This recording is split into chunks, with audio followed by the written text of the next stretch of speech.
Saudara-saudaraku yang dikasihi oleh Tuhan kita Yesus Kristus, Shalom. Selamat pagi. Sungguh bersukacita kita bisa berjumpa kembali dalam sarapan rohani Gereja Kristen Protestan di Bali, Jemaat Galangning Abian Base. Hari ini hari Rabu 8 Mei 2024. Sebelum kita memulai segala aktivitas kita, tanggung jawab dan kewajiban kita, mari kita bersama-sama membekali hati kita dengan kebenaran firman Tuhan yang mendasari kehidupan kita hari ini dan hari-hari selanjutnya melalui renungan firman Tuhan yang kita akan baca pada pagi hari ini. Namun sebelumnya marilah kita bersama-sama mohon pertolongan Roh Kudus agar menuntun kita memahami kebenaran firman Tuhan. Mari kita berdoa. Kami memuji dan memuliakan nama-Mu ya Tuhan Yesus, di pagi yang cerah yang Kau anugerahkan bagi kami pada hari ini. Kami sungguh bersyukur atas pemeliharaan Tuhan sehingga kami boleh beristirahat pada malam hari tadi, dan pagi ini kami siap untuk melaksanakan tugas, tanggung jawab dan kewajiban kami. Sebelum segala sesuatunya kami lanjutkan, kami rindu Tuhan membekali kehidupan kami dengan kebenaran firman-Mu. Ya Tuhan sendiri yang berfirman bagi kami melalui hamba-Mu ini, Kau urapi dengan roh hikmat dan kebijaksanaan, dan Roh Kudus melawat kami masing-masing, sehingga kebenaran firman-Mu boleh kami pakai di dalam kami menjalani kehidupan kami pada hari ini. Berfirmanlah ya Tuhan, karena kami anak-anak-Mu telah siap untuk mendengarkannya. Di dalam nama Tuhan Yesus Kristus kami berdoa. Amin. Firman Tuhan yang kita akan bersama-sama baca dan renungkan pada hari ini diambil dari kitab Mazmur 40 ayat 4. Demikian firman Tuhan. Ia atau Tuhan memberikan nyanyian baru dalam mulutku untuk memuji Allah kita. Lalu dari Efesus 4 ayat 23, demikian firman Tuhan, hendaklah hati dan pikiranmu dibaharui seluruhnya. Firman Tuhan yang kita akan renungkan pada pagi hari ini diberikan tema dibaharui setiap hari. Saudara-saudaraku yang dikasihi oleh Tuhan kita Yesus Kristus, seiring pertambahan usia, ada beberapa bagian dari organ tubuh kita yang akan mengalami perubahan. Biasanya sih mengalami perubahan ke arah penurunan fungsi. Misalnya penuaan pada kulit, fungsi jantung dan pembuluh darah yang mulai menurun, sistem pernafasan, sistem pencernaan, fungsi ginjal, tulang dan sendi, penglihatan, pendengaran, sistem imunitas, sistem saraf dan sistem hormon, serta sistem-sistem dalam tubuh kita yang lainnya. Perubahan akan hal tersebut adalah sesuatu yang tidak bisa kita tolak dan juga kita tidak bisa hindari, dan terjadi seiring dengan pertambahan usia dari kita. Tidak heran kemudian kalau semakin tua akan semakin banyak pula yang kita keluhkan tentang kondisi tubuh kita. Saudara-saudaraku yang dikasihi Tuhan, bagaimana seandainya ketika kita, khususnya bagi kita nih saudara-saudara semua yang usianya di atas 50 tahun barangkali ya, bangun dari tidur di pagi hari, lalu semua perubahan-perubahan tadi yang kita sebutkan karena usia tersebut diubahkan oleh Tuhan dan dibaharui. Dengan kata lain, tubuh kita menjadi baru secara jasmani, sehingga kita memiliki kondisi tubuh seperti pada saat kita masih muda, pada saat kita masih sehat dan kita masih produktif. Pastilah kita akan merasa sangat bahagia, sangat sukacita dan sangat bersyukur akan mujizat tersebut. Rasul Paulus menyadari benar bahwa kekuatan fisik akan terus menurun, berkurang sepanjang pertambahan usia. Manusia secara lahiriah ini akan merosot. Ini adalah hal yang tidak bisa ditolak. Bagaimanapun kayanya seseorang, bagaimanapun pandainya seseorang, bagaimanapun hebatnya, kuatnya, penuaan dan perubahan fisik itu tidak bisa dihalangi dan pasti akan terjadi. Nah, mungkin dengan pengetahuan yang berkembang bisa diperlambat, tetapi tidak bisa kita hambat. Akan sedikit berbeda dengan perubahan fisik atau jasmani kita yang dapat berhenti, yang kemudian masuk dalam tahap penurunan fungsi. Kehidupan rohani kita tidak mengenal usia dan harus terus bertumbuh sepanjang kita hidup. Setidaknya harus seperti itu. Sebab kehidupan rohani selalu dapat terus bertumbuh tanpa memandang usia dan perubahan fisik. Dengan pertumbuhan rohani itulah maka kita bisa menerima perubahan fisik baik dengan penuh ucapan syukur. Jika di dalam kehidupan fisik kita perubahan karena usia yang membuat tubuh kita menjadi semakin lemah dan tidak produktif, tidak bisa kita hindari. Tapi dalam kehidupan rohani kita, semua hal-hal yang buruk tersebut harus kita hindari dan harus kita tinggalkan. Dengan perkataan yang lain bahwa kehidupan rohani kita yang lama, yang buruk, itu harus kita tinggalkan.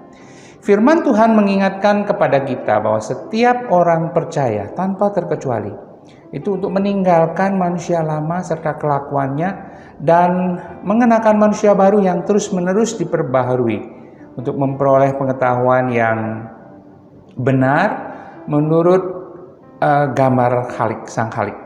Mengapa kita harus menanggalkan manusia lama kita? Sebab telah dijelaskan bahwa kita seharusnya sudah mati dan dibangkitkan bersama dengan Kristus. Kita telah dilahirkan baru, karena itu manusia lama serta kelakuan yang lama itu harus ditinggalkan. Manusia lama ini adalah manusia duniawi yang hidup menurut keinginan daging, yang menimbulkan amarah, geram, kejahatan, fitnah, dan kata-kata kotor yang keluar dari mulut dan dusta dan lain-lain sebagainya. Sedangkan manusia baru adalah memperoleh pengetahuan yang benar menurut Sang Khalik atas belas kasihan, kemurahan, kerendah hatian, kelemah lembutan, kesabaran, kasih, sebagaimana tertulis di dalam Galatia 5 ayat 22-23 tentang buah-buah roh. Firman Tuhan mengajarkan kita untuk senantiasa mengenakan manusia baru yang terus-menerus diperbaharui. Inilah proses ketaatan kita kepada firman Tuhan dengan memberi diri dipimpin oleh Roh Kudus. Itu merupakan suatu proses pengudusan dan pertumbuhan rohani yang terus-menerus. Tuhan Yesus berkata, setiap orang yang mau mengikut aku, ia harus menyangkal dirinya, memikul salib setiap hari dan mengikut aku. Proses penyangkalan akan semua keinginan daging yang duniawi itu adalah suatu bentuk penanggalan manusia lama kita. Kita diperhadapkan pilihan apakah mau tetap mengenakan manusia lama atau mengenakan manusia baru. Jika kita tetap mengenakan manusia lama, maka tidak heran kita akan menemukan atau melakukan kasus-kasus pelanggaran yang seperti yang sudah kita uraikan di atas. Namun jika kita mau mengenakan manusia baru dan terus-menerus diperbaharui, maka segala sesuatu yang kita lakukan dengan perkataan perbuatan kita, nama Tuhan dipermuliakan di dalam hidup dan pelayanan kita. Tuhan menghendaki setiap umatnya mengalami perbaruan dari pola hidup dalam dosa menjadi pola hidup di dalam kerajaan Allah dan kebenarannya. Dan pada akhirnya akan menjadi serupa dengan Kristus. Iman kepada Kristus yang membawa keselamatan dibuktikan dengan perbuatan iman yang nyata, yakni terjadinya perubahan itu sendiri setiap hari ke arah yang semakin baik. Perubahan yang dimaksud di sini adalah perubahan yang menyeluruh. Dan perubahan yang terjadi dari dalam diri kita seperti yang dikehendaki oleh Tuhan. Ada beberapa jenis perubahan sebenarnya saudara yang dikasih Tuhan. Perubahan pertama adalah seperti seekor bunglon, berubah setiap saat sesuai dengan lingkungan sekitarnya untuk keselamatan dirinya dari pemangsa. Perubahan jenis ini adalah gambaran dari orang-orang yang berubah statusnya saja. Ketika di gereja, perkataan dan tindak lakunya berbeda ketika di tempat lain. Ini bukan perubahan yang dikehendaki oleh Tuhan. Dan perubahan yang kedua adalah perubahan seperti kuda, di mana perubahan yang terjadi hanya dalam ukurannya saja, tidak dalam perilakunya. Tetap saja harus dikendalikan dengan tali les atau kekang kuda supaya dapat diarahkan sesuai dengan kehendak si pemiliknya. Ini adalah perubahan yang menggambarkan kehidupan dari orang Kristen yang tadinya tidak beribadah di gereja, kini menjadi rajin beribadah, bahkan menjadi penggereja di gereja, tetapi tidak ada perubahan dalam karakter dan gaya hidup. Ini juga bukan merupakan perubahan yang dikehendaki Tuhan. Perubahan yang dikehendaki Tuhan adalah perubahan seperti perubahan ulat menjadi kupu-kupu. Ulat adalah binatang yang cenderung menjijikkan, bagi sebagian orang menjijikkan, merugikan, menggelikan. Namun berubah menjadi kupu-kupu yang indah dan berguna dalam proses penyerbukan tanaman. Ini merupakan perubahan yang yang menggambarkan orang Kristen yang tadinya hidup di dalam kehidupan yang menjijikkan, merugikan orang lain, hidup di dalam dosa, berubah menjadi hidup dalam kebenaran yang menjadi berkat bagi orang lain, dan bahkan aktif di dalam penuaian jiwa-jiwa bagi kerajaan sorga. Inilah perubahan yang dikehendaki oleh Tuhan. Bagi sebagian orang, berubah sikap itu merupakan perubahan sikap, pribadian, karakter, dan kebiasaan hidup itu adalah merupakan perkara yang sulit. Jadi perlu pertolongan Roh Kudus di dalam kita harus berubah setiap hari. Hanya mereka yang ada di dalam Kristus yang akan mengalami perubahan secara menyeluruh. Jadi siapa yang ada di dalam Kristus, ia adalah ciptaan yang baru, yang lama sudah berlalu, sesungguhnya yang baru sudah datang. Jangan meremehkan perubahan yang dianggap kecil, ketika ini merupakan bagian dari rencana Tuhan bagi pemulihan kita. Kita harus menghargai setiap perubahan itu supaya kita dibaharui setiap hari dan semakin serupa dengan Kristus. Setialah pada proses yang Tuhan izinkan terjadi. Berubah adalah tanggung jawab dari setiap orang yang percaya, dan Roh Kudus memberikan kemampuan kepada kita untuk melakukannya. Selamat dibaharui setiap hari, saudara-saudaraku yang dikasihi Tuhan. Selamat menjadi berkat bagi sesama. Tuhan menolong dan menyertai kita semua. Amin. Mari kita berdoa. Bapa, kami bersyukur atas firman yang boleh kami baca dan renungkan pada pagi hari ini, yang mengingatkan kami untuk selalu berubah, memperbaharui iman kami, percaya kami hanya kepada Kristus. Tolong kami Tuhan, biarlah Roh Kudus menolong kami agar kami mengalami proses perubahan semakin baik, semakin baik, semakin baik, menyerupai dengan Kristus. Biarlah Tuhan senantiasa ada beserta dengan kami, sehingga kehidupan kami sungguh menjadi berkat bagi sesama kami. Inilah doa kami Tuhan, di dalam nama Tuhan Yesus Kristus kami mohon pertolongan-Mu. Haleluya. Amin.